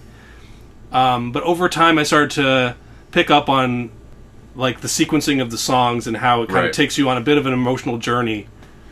Yeah, like you said, like the first time I heard it, I was kind of just like a little bit underwhelmed. The more I've listened to it, I have grown to appreciate it more, but there are still some songs that just I just can't get into. And in terms of like the whole, how he was going to respond to this whole Astrofest tragedy, there's some lyrics about it, but like barely at all. And again, he's not a lyrical guy. I don't expect him to have a whole fucking album full of just bars about this shit. But it almost seems like he's just kind of ignoring it at the same time. I don't see it in the same way as you do in terms of like finding it in the sound and the themes and the overall vibe. I see it as a party record that kind of. And again, like, he doesn't have to fucking dwell on it forever. It's just, it leaves a little bit of a bad taste in my mouth. Yeah, I feel that. But it's hard to even picture, like, what could he do to actually satisfy us? I know, because he's Travis Scott, because he's not this guy that's going to do that. So maybe I'm just having more difficulty separating it in terms of, like, he's a vibe guy. I shouldn't come to his music for fucking explanations about his personal life, because we just talked about how there's nothing really that personal about his music. What I took from it, like as far as the messaging goes, in response to this tragedy that took place under his purview, the show must go on, basically. And it's gonna be bigger. It's gonna be, and like it still has this rebellious punk attitude, and his shows are still huge. Yeah. Still getting injured out here. He did this show in Italy where they caused a fucking earthquake or something. I think some of it was like kind of falsely reported. There was also a report of like 60 people being like injured there, but apparently it was like someone's like pepper spray went off and just injured a bunch of people. But that's like not on anyone except for the guy who brought pepper spray, I guess, or the girl. And he brought Kanye out as well, which we can talk a little bit more about their relationship. He was supposed to perform at the Pyramids of Giza. Yes, and that whole thing fucking came out. Which I don't see how that can really work, like as far as getting a huge crowd of people out there. Like, are these all going to be Egyptians watching your show? Like, no, because there were people of like there was one guy on TikTok. I hope it's fake. Of this guy being like, I sold my house so I can go see Travis Scott in Egypt, and then it got canceled. But apparently he's not like apparently Russ out of everyone has performed at the Pyramids of Giza. Really, and like some other like I think maybe like T-Pain or like someone like that like has also performed out there. So it's not Cleopatra. Yeah. I'm sorry. So it's not the first time, but just to kind of build off of your point about like his lack of personality, like I think that is definitely a strike against the album overall. Like in the weaker moments. Yeah, it's just what am I? Like, when the vibe doesn't hit, what else am I there for? You know what I'm saying? Yeah. Like, if it doesn't hit me, then what can I expect? Like, in my opinion, there's slower tracks off of Astro World that are some of the best tracks on it. Yeah. But the slower, kind of more sad or trippy instrumental kind of songs off of this, I didn't like very much at all. I can see that for certain ones, but there's certain ones that I do like. Didn't like My Eyes or... My Eyes is one of my favorite ones on the whole tape. Here's the thing. Okay, I didn't like Parasail. Parasail, I'm not a big fan of it. So that one's just kind of Are we going track by track? We will, yes. Okay, so I will save my opinion for My Eyes later. All right, yeah. I've only listened, because I'm a big Bon Iver fan, I've only listened to My Eyes and Del Resto. Yeah. Okay. All right, so let's get into here. Starts off with a fucking banger. Yeah, I like with Hyena, the crazy fucking production. The drums are nuts. I think it's solid verses. Again, it's nothing to write home about, but it's solid. And this is where you do kind of start to see some kind of themes of like destruction of the world and like the kind of dystopia kind of themes that he is trying to set on here. I don't know if he really explores it all that much necessarily, outside of like the vibe of it, but yeah, the whole idea of Utopia is you kind of have to read into it. It's not like, you know, at the beginning of the album, it's not written out. Here for we go you. on this journey, and then like there's skits where you're like, whereas I feel like stargazing off of Astroworld was a better tone setter. Even though I love this song Hyenas, one of my favorite songs on here. Yeah, it still kind of set the mood in terms of like bringing up the themes of Astroworld a little bit better than this one. Yeah, I mean, generally, yeah, fire intro. I thought with the good performances overall. The outro was a sample from the Funkadelic song "Maggot Brain," which is a great album. Shout out Funkadelic in that album. Fantastic. So I appreciated that. Second track, we're going to start to get into some criticisms here, which is that so much of this album feels like a recycled Donda sessions. Yeah, which a lot of it is factual. Like half the songs are like. And this one literally was produced by Kanye West, so it's no and it sounds like surprise a Kanye song. there. Like, even content-wise about this kind of Christian messaging. And the KC feature as well. Which there was a whole blowback because KC wasn't like properly featured when he released the features like on Apple Music and Spotify. Because when he first dropped it, there was hidden features, and then a few days later he fucking added features, which I personally like a lot because it gives you like a better like. You know, first listening experience. Yeah, you can just feel it.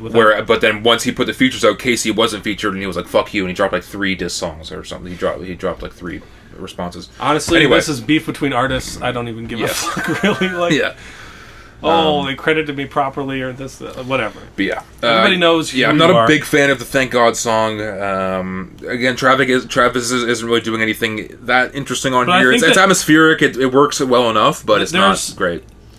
Kind of the second half of it I liked more. The beat change is cool, yeah. He flows pretty well overall on it. Make sure what you think of this next one, Modern Jam with Tizo Touchdown. It's one of those tracks where I can't really tell if I hate it or if it's kind of genius in a way. I know. I'm in the same... A lot of this album, I'm still kind of... I know we have to talk about it for the RAPCAST, but I'm still kind of undecided about where I'm going to rank it overall, just because I'm still kind of deciding on which songs I do are good or not, you know. But this is one of them. It's a little bit all over the place. I think it does like set. It is a good tone setter as far as like the dystopian, futurist kind of feeling that you get out of it. Yeah, even his kind of like his flow, kind of just like being a very persistent kind of like Yeah, it's like, this is the new modern jam. This is the new, yeah, it's very... my it's, only yeah. fan. Like, I was You like, could- oh, yeah. of course you made an only fan joke. You can classify it as like a kind of a boring or lazy flow, but it does, I guess, lend itself to the futuristic kind of just like robot-y almost kind of sound that he's going He for. says, So. put this shit here, put it on the Bible. I want a bi girl with a bicycle. That's like a Kanye bar. But anyway. What do you mean, man? I don't fucking know. But then it's like some line about like, oh, she wants to drive in the car, so like it kind of made sense. Yeah, got her a car and like, she was bicycles, cars. Yeah. But also like this is kind of what we mean about the dumb guy aspect of Travis Scott. Yeah. Like that's not that like that's kind of a strange thing to say. Yeah, but exactly.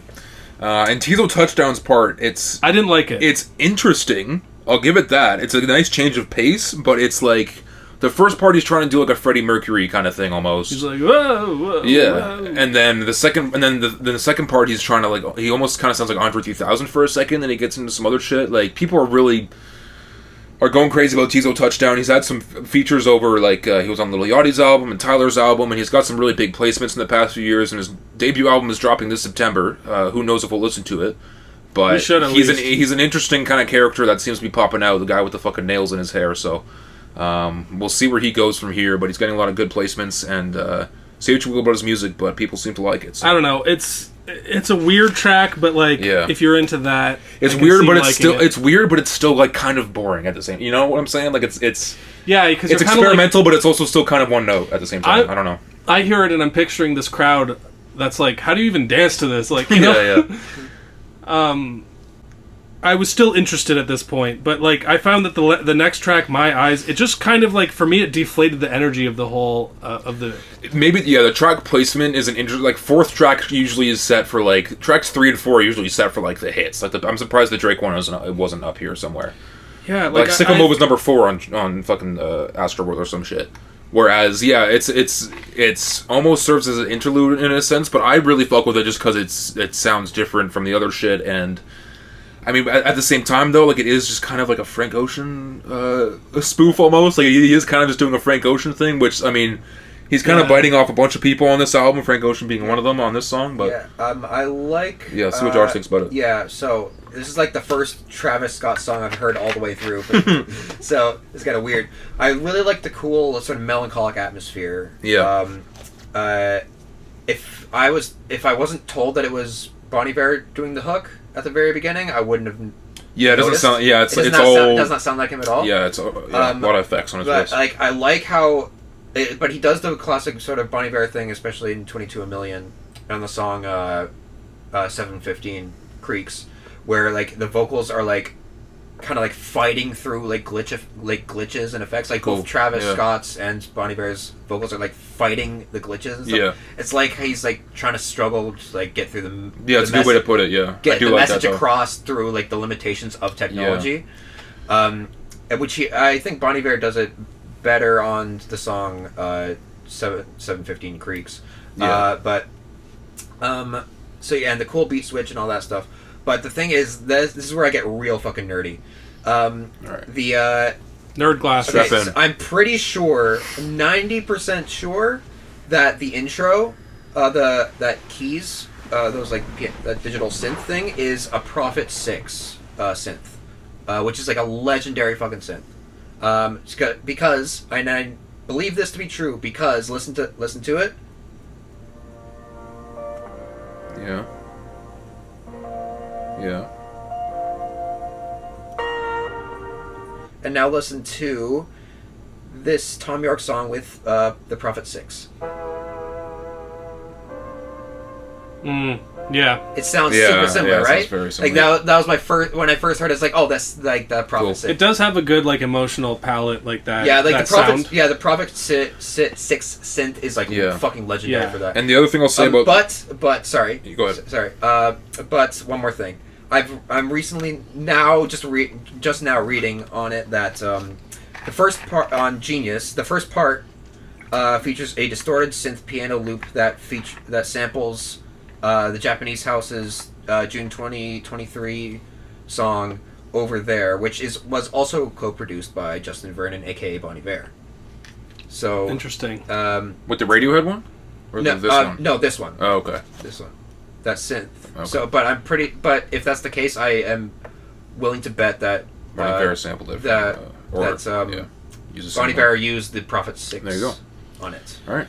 The more you know. So there's my nerd corner. Okay. The more you know. Cool. Yeah, I thought the album or the song would have sounded better like later on, way later on in the album, instead of kind of taking that energy out. But at the same time, I wasn't really fucking with some of the energy beforehand anyway, so it's like, I guess, what's the, overall, like, the sequencing, the cohesion overall, like, it's just not as bit spotty. good. It's not as good. And the only other thing I will say, because Josh kind of said a bunch of my points about the song My Eyes, was that he does get into, this is the song where he does get into some of the Astroworld tragedy lyrics, at least loosely on here. He says, I replay the nights, and right by my side, all I see is a sea of people that ride with me. If they just knew what Scotty would do to jump off the stage and save him a child, the things I had created became the most weighted. I gotta find balance and keep me inspired.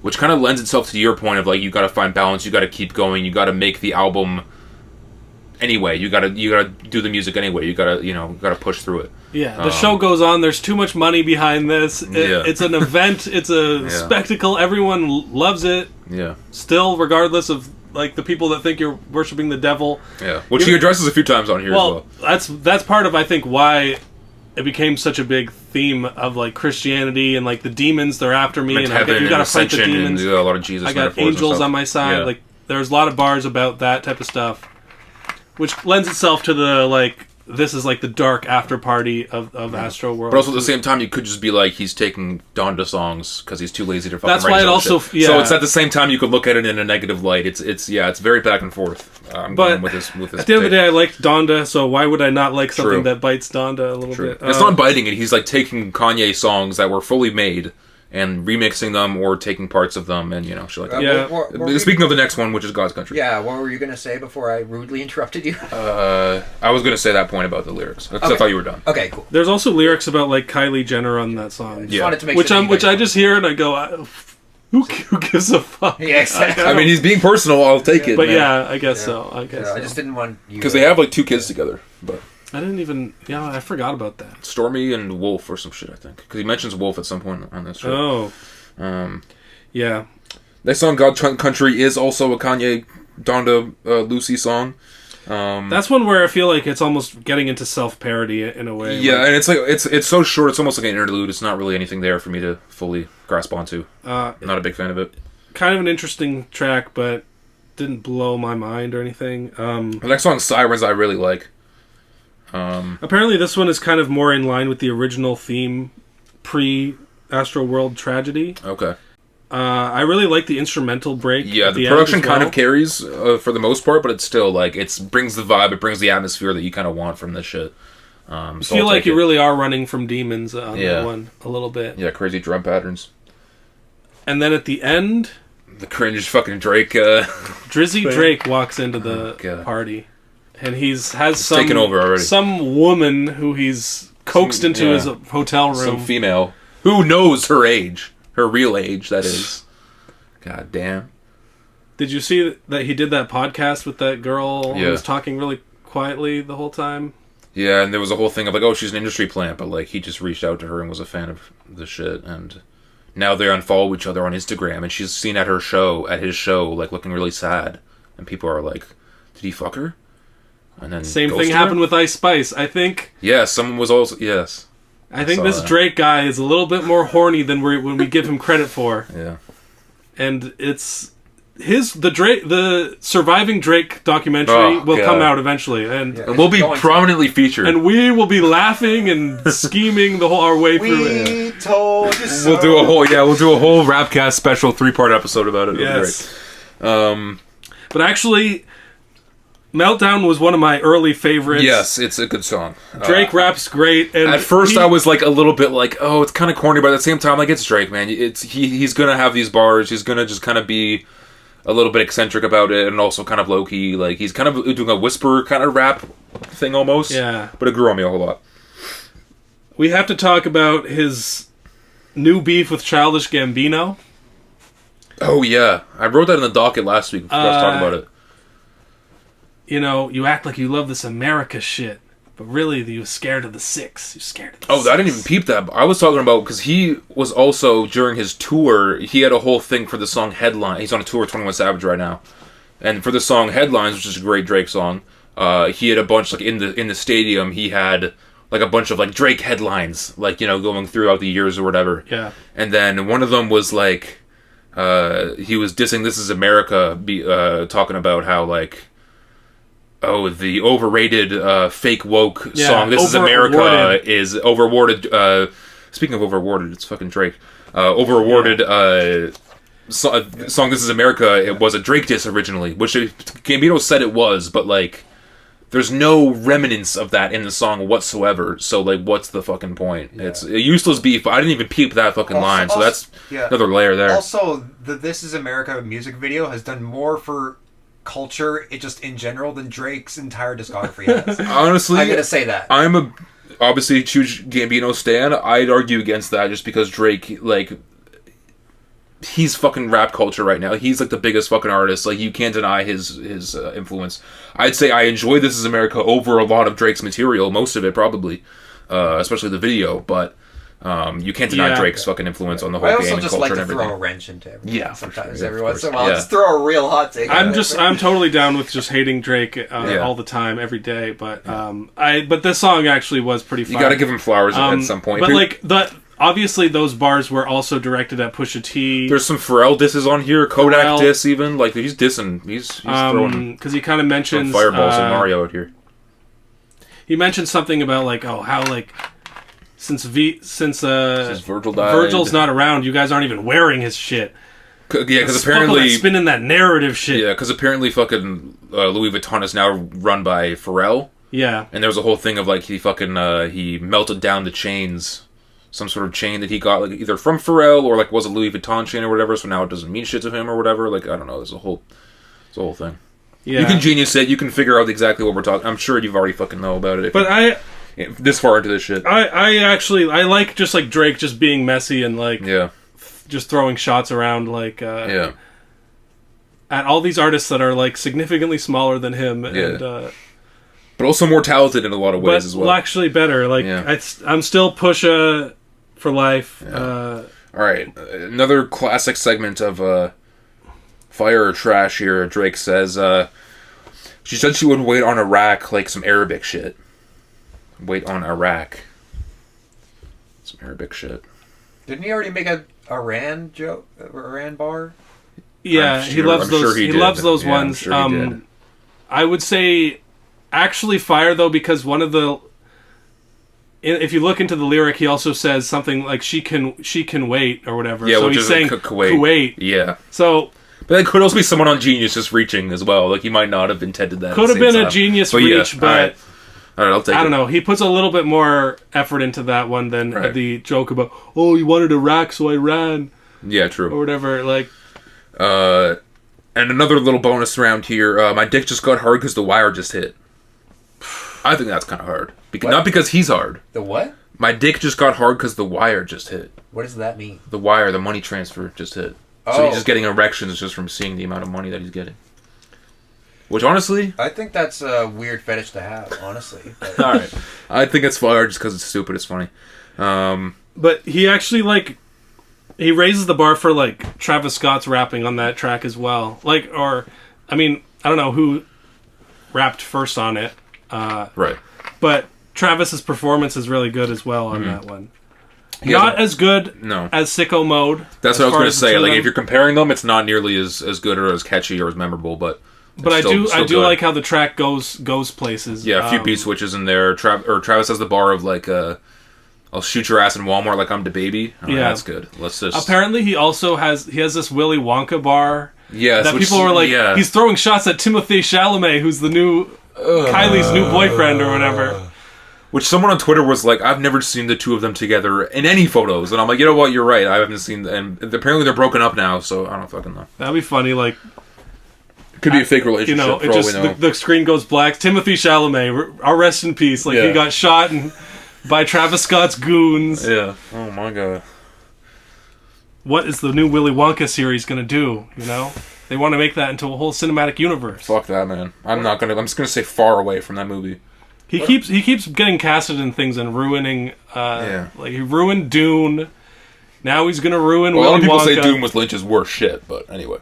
I haven't seen either of them. The thing is though, like, even Lynch will say, I watched the fucking Instagram reel of him saying, just going on and on about multiple interviews was like, Dune was a fucking mistake. Like, like the 80s Dune, like the original Dune. The original 80s Dune was like... I'm curious to see, but, yeah. The other one just made me sleepy, though. The new one just, I got so it's like a long... I've heard really good things about it, but I'm not I'm not into that kind of shit, but anyway. Boring. Star Wars. Yeah, but like I was a kid, so it's different. It's true. Anyway, I think they should have cast Jeremy Allen White as fucking the new Willy Wonka, because he's got a fucking bird face, just like. Who's that? Anyway, guy from The Bear, the show. Oh, great show. Haven't seen it. Gotta watch it. Great show. You're talking about Gene Wilder. Yes. Rest in peace. Yes.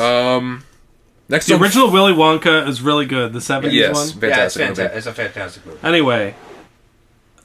Here's where I start having some problems.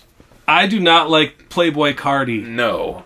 And the song Fiend, I guess the beat is like, it's that dark atmospheric thing that we're talking about, and maybe if I'm under the influence, I might appreciate it a little bit more, but I'm just not into it. It's fucking choppy, it's all over the place, it's fucking repetitive, Fiend.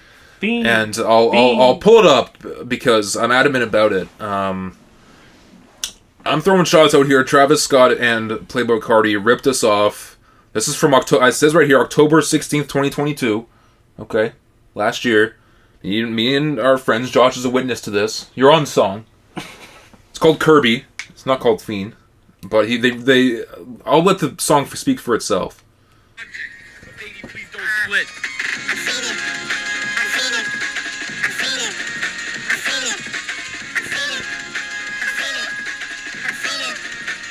Someone That's is me leaking unreleased fanny pack tracks. That's the thing. And Playboy Cardi is getting his hands on them. And believe it or not, from what you just heard, it's a very good track.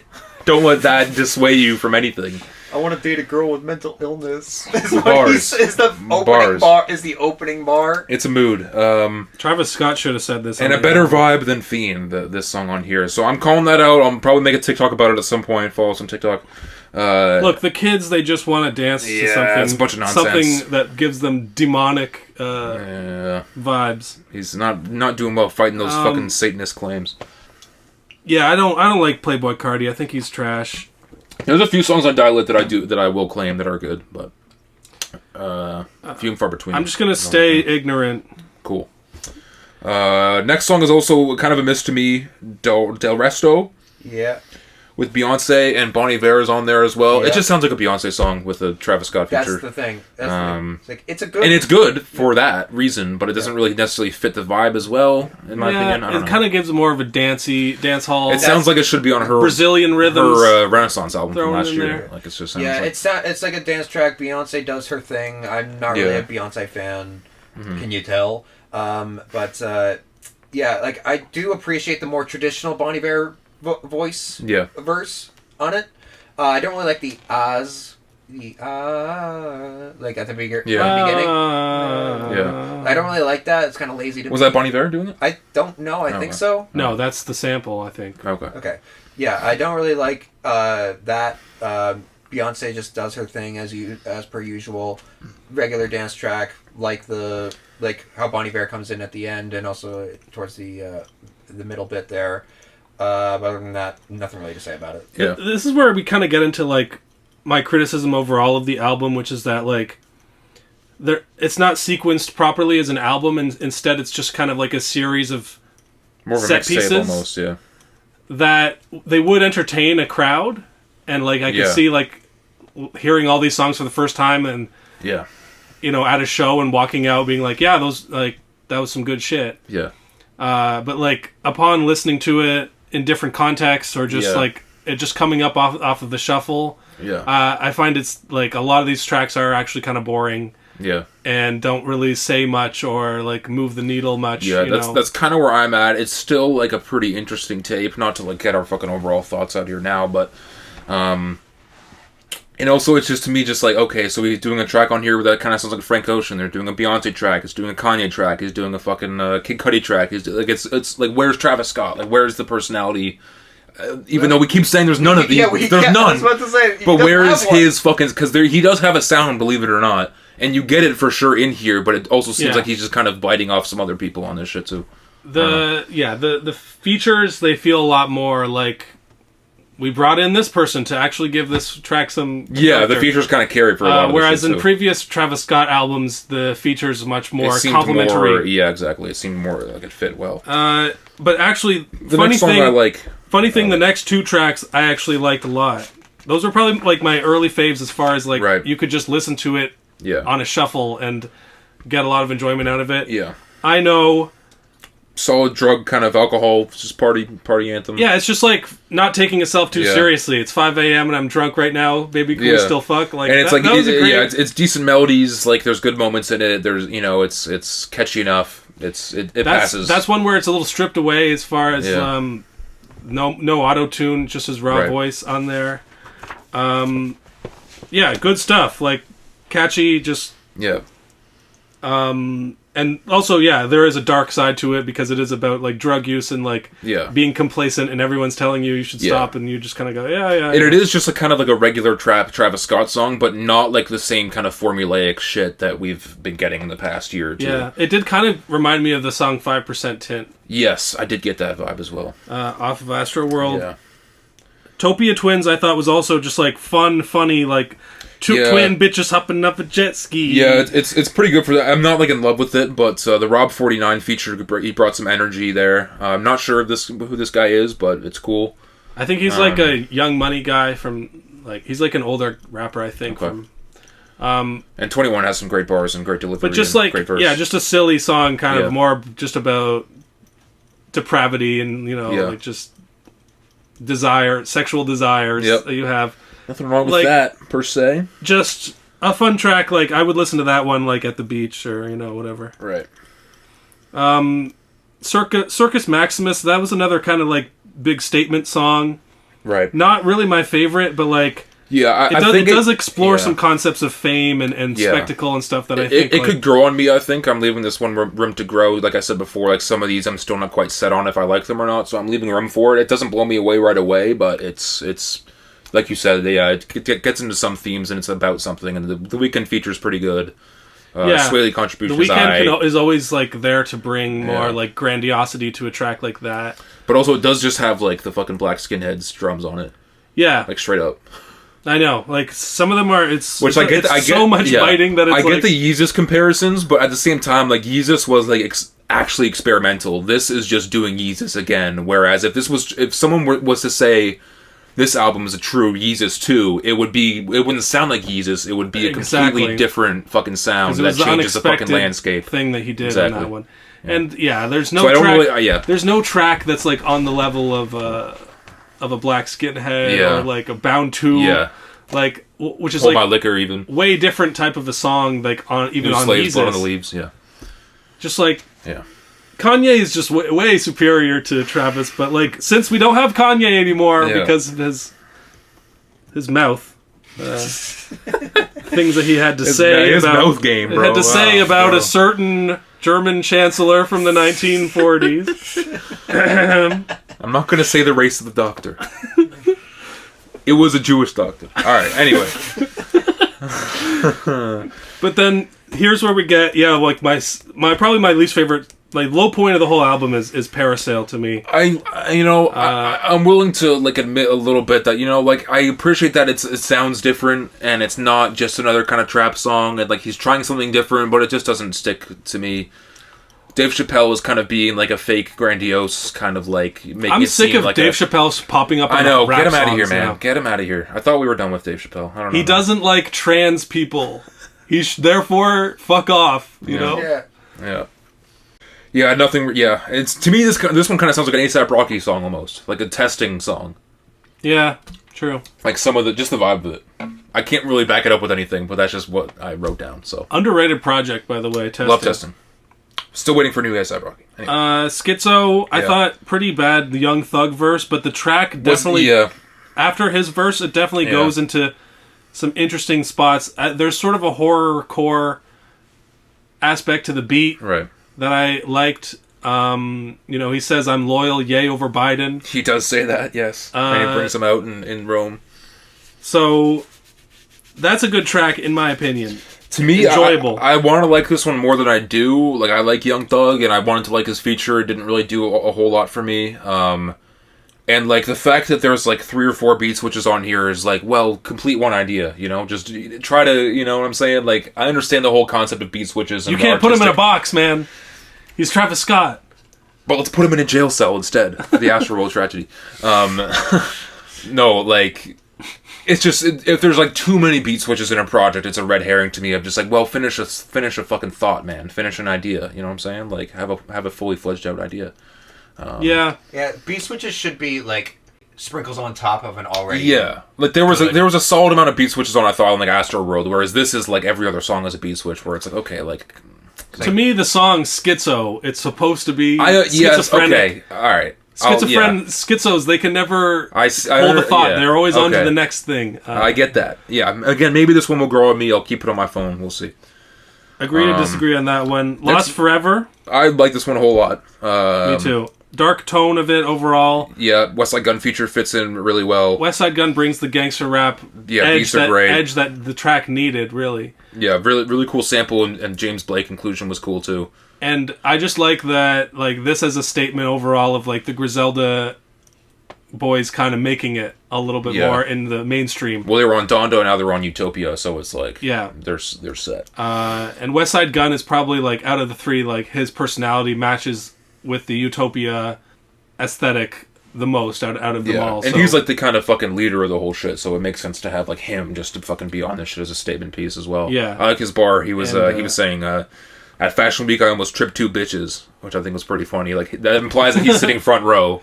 He doesn't give a fuck. It's like fucking Shaq and Larry David from the Curb Your Enthusiasm episode, where he's tripping fucking these models when they walk through. And apparently it was funny. He did debut the song at like Fashion Week. Yeah, exactly. They so walked down I thought the it was runway. a clever line. Kind of cool. Yeah.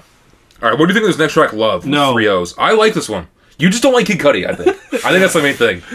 I'm not forgiving Kid Cudi for what he did to my boy Ye. And what did he do to Ye? I forget. Ye did something to Cudi. I just think Kid Cudi is overall annoying. He's overrated for sure. I don't really like his solo music that Maybe much, it's just but his he's personality. He's good for a feature every now and then, though. And I like this song a lot. I think it's mainly because this song is like straight up from 2014. It's like from his earlier shit. Oh. And it does sound like it to me, like the chorus especially. Like it's a little bit repetitive, obviously, like a love me, long time. I understand it's not really, the fucking most articulate fucking thing in the world, but I think it's solid. I like this one.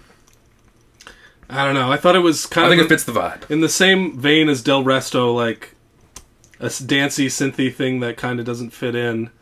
It also feels like another reworked Kanye beat that is just like stale. Right.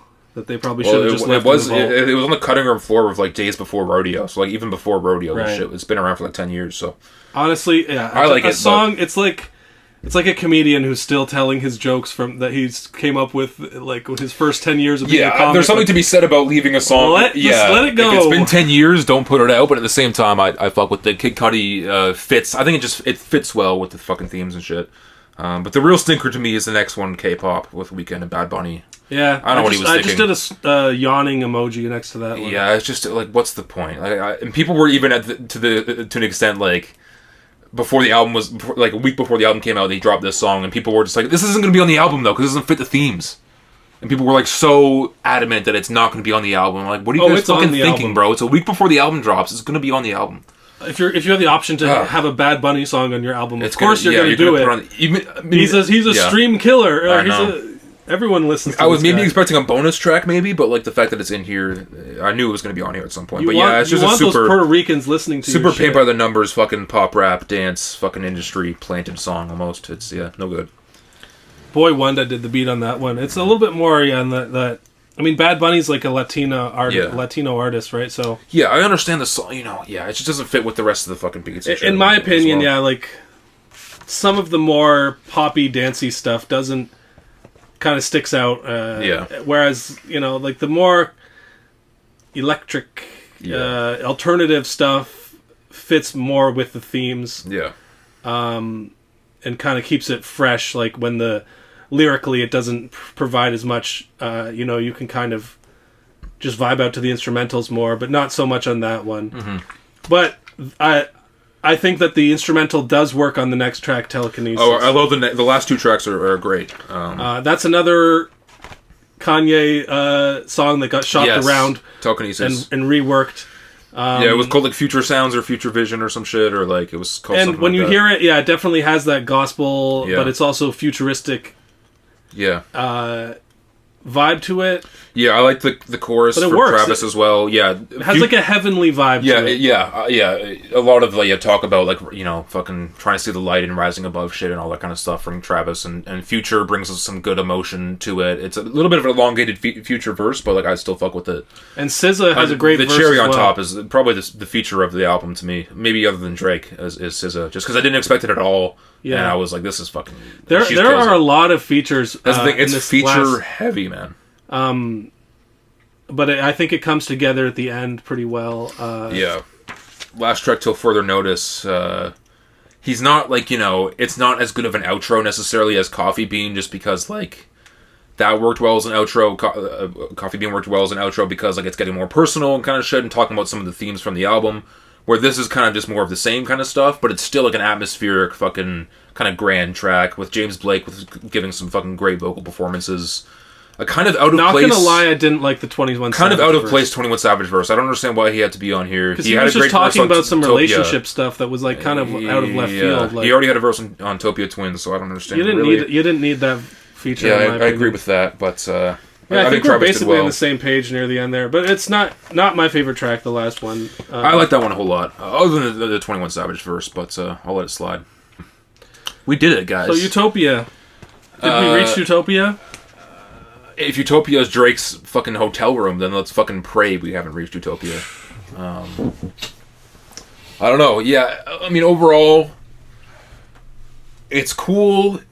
You know, I don't think it's as experimental and groundbreaking as people are saying it is. I think he's biting some people here and there as well.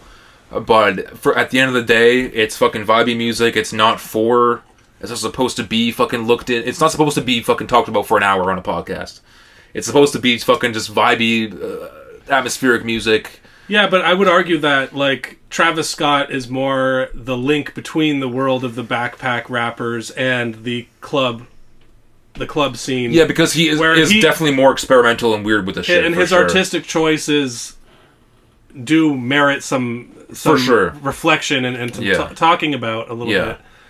And he's served that role in hip hop. Yeah. As far as like a mainstream guy that has a little bit more of the artistic credentials. Yeah.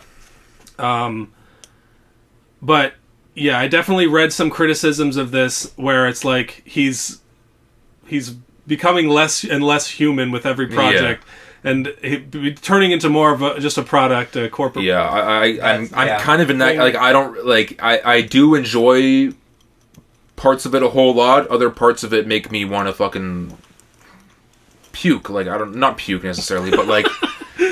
I wonder where you were tired, going with bro. that one. I don't know where I'm going with it. The point is, parts of it I like, parts of it I don't. I'm kind of mixed on it. I'm still kind of deciding how I feel about it. I don't necessarily see the fucking cohesion behind it. I think fucking Astroworld and Birds in the Trap are significantly better. I'll have to re-listen to Rodeo, I suppose. Definitely. Yeah. But yeah, that's kind of where I'm feeling right now. I would say this is better than Rodeo, just because there's a lot of tracks on Rodeo I never got into. But, right. That's just off of my... I mean, overall, the album's still like diverse enough where it's just like, okay, it's not like that much of a slog, you know. Certain songs might be, but like, there's still a bunch to like and a bunch of value here. So it's definitely leagues above Huncho Jack Huncho. And the Pink Tape. So if we're comparing everything to the Pink Tape this year, then it's fucking outstanding. So right, Little Uzi Vert. You forgot about it. Even it was the last episode. I thought you were trying to talk about the Barbie theme. Oh yeah, no. Which also kind of sucks, but it's a soundtrack, so I don't fucking hold much merit to it. Oh man, in what sense? Isn't it crazy how hot it is in here? Man, the summer heat is getting to you. Is it getting to me? I can't even think anymore. Diggy's fucking... All the heat that Travis Scott gave us, too. Shit. This is about to be a porn, isn't it? La Flame! Do you guys want to, like... Take your clothes off? Get out of here somewhere private where we can, like, talk more intimately? I don't really like how this is going, where this is going at all, bro. Yo. Let's get into an enclosed Me and my girlfriend space. saw you from across the bar, and we really dig your vibe. You want to maybe go back to our apartment? Let's go into an enclosed space that's even hotter and continue to talk about music. Fuck it, man. It's the summer. Because I can't have sex. Not at this point.